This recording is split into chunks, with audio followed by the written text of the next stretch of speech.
Welcome to the Home Team Sacramento podcast. I'm Josh Takimoto, one of your hosts, and Kevin Bracey is not here tonight, and we also don't have a guest, so it's actually just me talking to you guys tonight. So hopefully you're okay with that because that's what we had today. Some stuff fell through, some different guest situations fell through. Things got a little wacky because of Thanksgiving and the holidays coming up. So it is what it is. We just got to roll with it. And I still wanted to post something. At one point I thought, I don't really need to post anything, but we try our best to make this thing consistent. We try our best to post one every week. Now, sometimes we may skip because of holidays or different things, but that's more of an intentional skip. We hate skipping just because things didn't go our way. I feel like, me personally, two thoughts. I believe that consistency with anything you do, but specifically my passion podcast, is really important. I feel like if you say you're going to drop it on Thursday, you should probably drop it on Thursday. And if you don't, you should probably let people know why it's not happening. And so we try our very best to stay consistent with that. But we're just passionate about this. We're passionate about the topic of, building up our home team here in Sacramento and the surrounding areas. And so I thought, hey, at the very least, I can record something real short, give you guys a little something to listen to this week. And, next week we'll jump back into it with a guest. But, I was kind of trying to figure out exactly what I wanted to talk about today and what topic.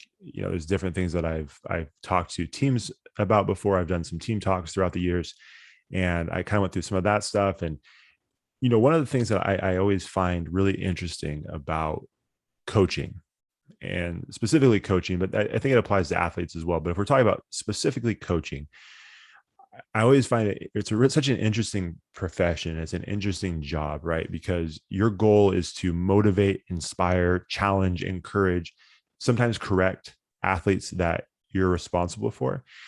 And sometimes it can be a frustrating job because as much as you encourage, inspire, challenge, sometimes your athletes still don't want to do the things that you're trying to get them to do, right? Like it's one of the most challenging things. You got to be patient with the athletes while at the same time trying to motivate them and encourage them to move forward or learn a skill or understand a concept that you're trying to get through to them. And it's like with everything, right? Like you can only do so much. And it's something we've told athletes before is that, hey, you can surround yourself with amazing people, and you should do that. You should surround yourself with amazing influences and coaches and friends that are going to build you up and not tear you down and not send you in the bad direction that's going to change your life in a negative way. You should be surrounding yourself with great people, but it doesn't matter how many great people you surround yourself with. At the end of the day, the decision to do something or not do something is on the athlete or the student. The decision to push forward and continue to grind and hustle and try to achieve something, although there may be obstacles and challenges, at the end of the day, it's still their decision. It's still something that they have to do. They're the ones that have to get under the barbell to squat or do deadlifts or bench or get out in the field to do their sprints, or they have to go to the classroom and do the work. They have to write the papers. They have to take the tests. At the end of the day, we can do as much encouraging as we want, but our job really is to get them to a point where they believe in themselves enough to succeed in those areas and to understand and believe that they can succeed in those areas. And one of the things I always think of when it comes to this idea of coaches lifting up their athletes and helping them understand that they're capable of way more is when I was younger and I was on my parents' street, there was a dead end. And at the end of this dead end, there was this white piece of wood or railing that went across in front of the dead end sign. And on the other side, there was this open field. And throughout time, over the years, some BMX bikers and some dirt bikes, they would go over there and they would dig these holes and they would create these dirt ramps, and they would make basically just this little course for their BMX bike or their dirt bikes. And I always thought it was so cool because when you go to the dead end, you could hear the voices, you could hear the laughing and the all the bikes, the pedals going, you could hear all this stuff going. And I always wondered, like, oh man, it's so cool what they're doing over there. But the only way I could see at that time, because I was so young and so little, I would have to look through the cracks in the fence, or I'd have to look through the knots that were pushed out in the fence, those, the holes in the fence. I would look through those things, and I would just barely be able to see what they were doing on the other side. And if I started off on the right side of the fence, I would look through the hole and they started moving to the left, and I would have to rush over and find another crack or another hole and then look through that so I could kind of see what they're doing. And so I was getting this really small, minimized picture of what was going on the other side, but I was fascinated by what they were doing. It wasn't until my one of my parents would come down to the end of the drive with us, where they would lift us up on that white board that went across the middle of the fence and place me on top, where I could stand on top and then I could see over the fence. Once I was able to see over the fence, obviously there was no restrictions, right? I was seeing the entire picture. I was seeing the entire field. I was seeing every jump. I was seeing them run their entire course on their bikes. And I would just watch it because I thought it was just the coolest thing what they were doing. And as I've gotten older and as I started talking to teams, like I think about that story sometimes, and I feel like it's this perfect picture of what coaches can do for their athletes. You can raise them up with your words of encouragement, with your challenging of them, with pushing them and helping them and see that they're capable of more. You're lifting them up.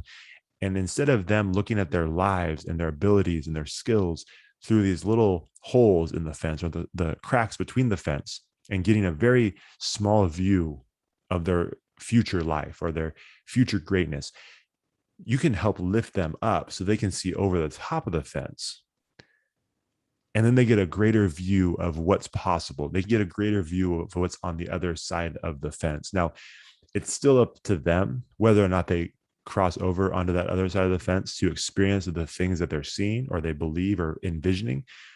But at the very least, as a coach, you can prop them up so that they can see a greater view of themselves. They can see a greater view of what's possible and what they're capable of, because their coaches, that your assistant coaches, are lifting them up on their shoulders or lifting them up onto a higher platform that allows them to see the things that they maybe don't believe in themselves. They're seeing the things that they never knew were possible. And we all know that's like your athletes, your students are coming from different backgrounds. Some have maybe a great life with great families, great parents, and their parents are the ones that are kind of helping lift them up to see a broader vision of who they are. We also know that there's some horrendous stories of young students that have no support system or maybe a really, really bad home life. And the only sense of positivity, the only sense of worth they find is on the sports court or on the sports field or on the mat of a wrestling room, or on a trail of a cross country course or a track. That's where they're finding their worth. And their coach acts as maybe a mother figure or a father figure. And when done right, when the coach has that heart and that passion for seeing their students succeed on and off the field, in and out of the classroom, that becomes a really impactful voice for that student. I'm not saying anything you guys don't know already. This is why you guys do what you do, is because you believe that your influence goes far beyond the court, goes far beyond the games, far beyond the scoreboard. It is something that's going to have a tremendous impact on the lives of your students for years and years to come. It's going to change how they deal with their families and how they love their families and how they work at their careers and how they achieve different things and how they build businesses.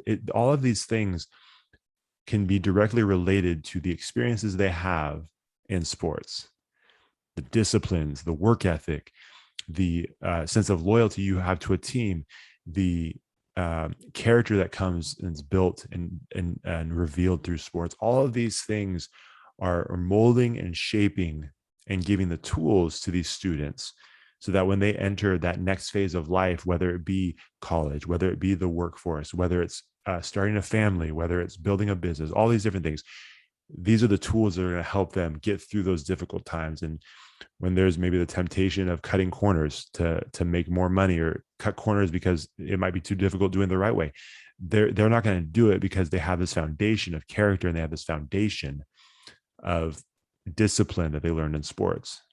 And so I think it's such an incredible thing that it's why we do what we do, is because we believe in coaches. We believe in you guys. We believe in the power of athletics and how it affects people's lives. And, one of my favorite quotes from a book that I read quite a while ago, but it's one of my favorite books when it comes to sports. It's called Mind Gym. It's by Gary Mack. It's an incredible book, really simple. It's an easy read, but the concepts in there are really powerful. And one of the quotes in there, it's my favorite quotes. It's limits begin where vision ends. Limits begin where vision ends. So if an athlete has a very small vision of themselves, if they have a small vision of what their life could look like, then that's where the vision ends. They don't believe they can accomplish great things. And so why would they envision anything greater? Because they're already putting this ceiling on what they feel is possible for themselves. But if you have a coach that comes into their life and say, no, no, no, no, let me help you expand your vision of yourself. Let me help expand your limits, because you're putting a limit down here, but you're capable of way, way more. Let me help lift you up so that you can see that version of yourself and what's possible. Because I believe if you can see it, then you begin to dream. Then you begin to think, oh, maybe I can accomplish something. You begin to believe in yourself more. And I think when a coach can do that, when a coach can remove the limits from an athlete's mindset, and when they can remove the limits so that they can see a greater view, a greater vision for what their life could be, I don't think there's any greater thing that a coach can do for an athlete, because by doing that, their life on and off the field has endless possibilities. And I think that's such an incredible piece of coaching. And that's why I'm so passionate about doing this podcast. That's why I'm so passionate about connecting with coaches and athletes, is because you get to continue to pass that on. The coaches and the athletes that you work with, if you're a head coach, your assistant coaches, you start, as they say a lot of times, like in football and in the NFL, you have this coaching tree, and you see, like Bill Belichick has a former coach here, and he has a former coach there. Not all of them, as we know, not all of them have panned out, haven't been as successful as you might have thought coming from that tree. But the idea is that someone thought enough of them to hire them as a head coach, because they knew the tree they were coming from, that coaching family they were coming from, was incredibly successful. And so it's the same thing with you guys as coaches. When you have assistant coaches, or when you have athletes that come from your program, I think that carries weight when it's a well-respected program, when you're doing amazing things in the community, when you're having this impact on your athletes. I think that continues to spread, and it has impact on multiple people and multiple facets of that athlete's life. And that's why it's, so many times when we have guests on the show, or, back when we were doing the Combine podcast, we would have guests on the show. And the thing that I always found fascinating was when you ask them, hey, what coach or teacher had a tremendous impact on your life and why? The common theme was always, oh, this coach visited me when one of my parents passed away. Oh, this coach or teacher visited me when I was really sick. Oh, I remember I was going through a really tough time, and this coach kind of took me under their wing and walked me through it and helped me when I was in a really dark place. It's always stuff like that. It's never, oh, I remember when coach designed this play and we hit a last second three in the championship basketball game. It's nothing. It's never anything like that. Like when you ask, why do you respect that coach? Why do you love that coach? It has nothing to do with what they did, or how they designed plays, or how they ran practices, or how they motivated you. It's the bigger life things. It's the things that they taught. It's the things that they believed. It's the way they lived. That's where these coaches have the biggest impact. That's where you guys as coaches have the biggest impact. And so, sorry, that probably got a little rambly there for a second, but again, just the overarching theme of this is really, like I said, that quote that I said really kind of sums it up: is limits begin where vision ends. As soon as an athlete loses sight of who they are, or if an athlete maybe never had any vision of who they could be, their limit's right there, because they don't believe there's anything beyond that fence. They don't know that anything is beyond that fence. They're trying desperately to look through the holes and through the spaces between the fence to see what's on the other side. But I think deep down, they don't really think that's possible, because they're not getting that big of a view of what it could be.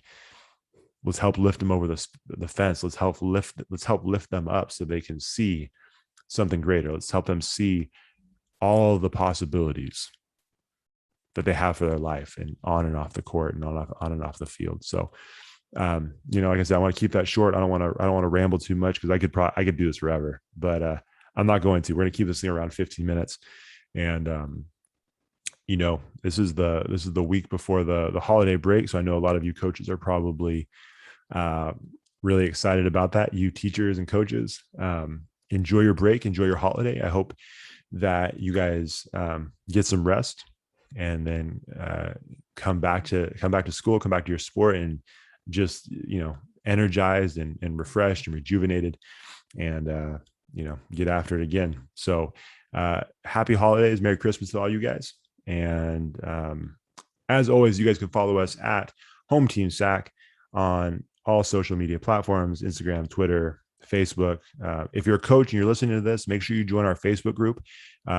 Different from the page, we have just a Home Team Sacramento page, but we also have a Home Team coaches group. You answer a couple questions to get in the group, just kind of about your coaching background, and then we try to. I need to do a better job. I'll be honest. I have to do a better job of kind of nurturing that page. But we just have some conversations. It's really a space for coaches to connect and share their thoughts on different things that we post, and for them to share different things they're doing. I know Coach Phil Dark, he's a soccer coach. He has his own podcast called How Soccer Explains Leadership. He's always posting great clips on that page. We try to post different, clips of this podcast on that page, as well as just different things that are happening in the world of sports. So please, if you're on Facebook, please join that group. We would love to have you there, and we would love to continue to build that. If you know anybody that should be a part of it, please invite them, and then we'll get them in there. And as always, if you guys can give us subscribe to the show on Apple Podcasts, Spotify, Stitcher, basically wherever you get your podcasts, go check out the podcast there, subscribe so you get a new episode every Thursday. And YouTube as well. If you have YouTube, please check us out, subscribe there. And we would appreciate it. So as my friend Kevin Bracey says, like, Home Team Sac, let's go. Let's get after it. Let's keep motivating, inspiring, and encouraging our home team, and let's build this thing up to something that's really impactful for our community. So we appreciate you guys, and we will talk to you guys next week. See ya.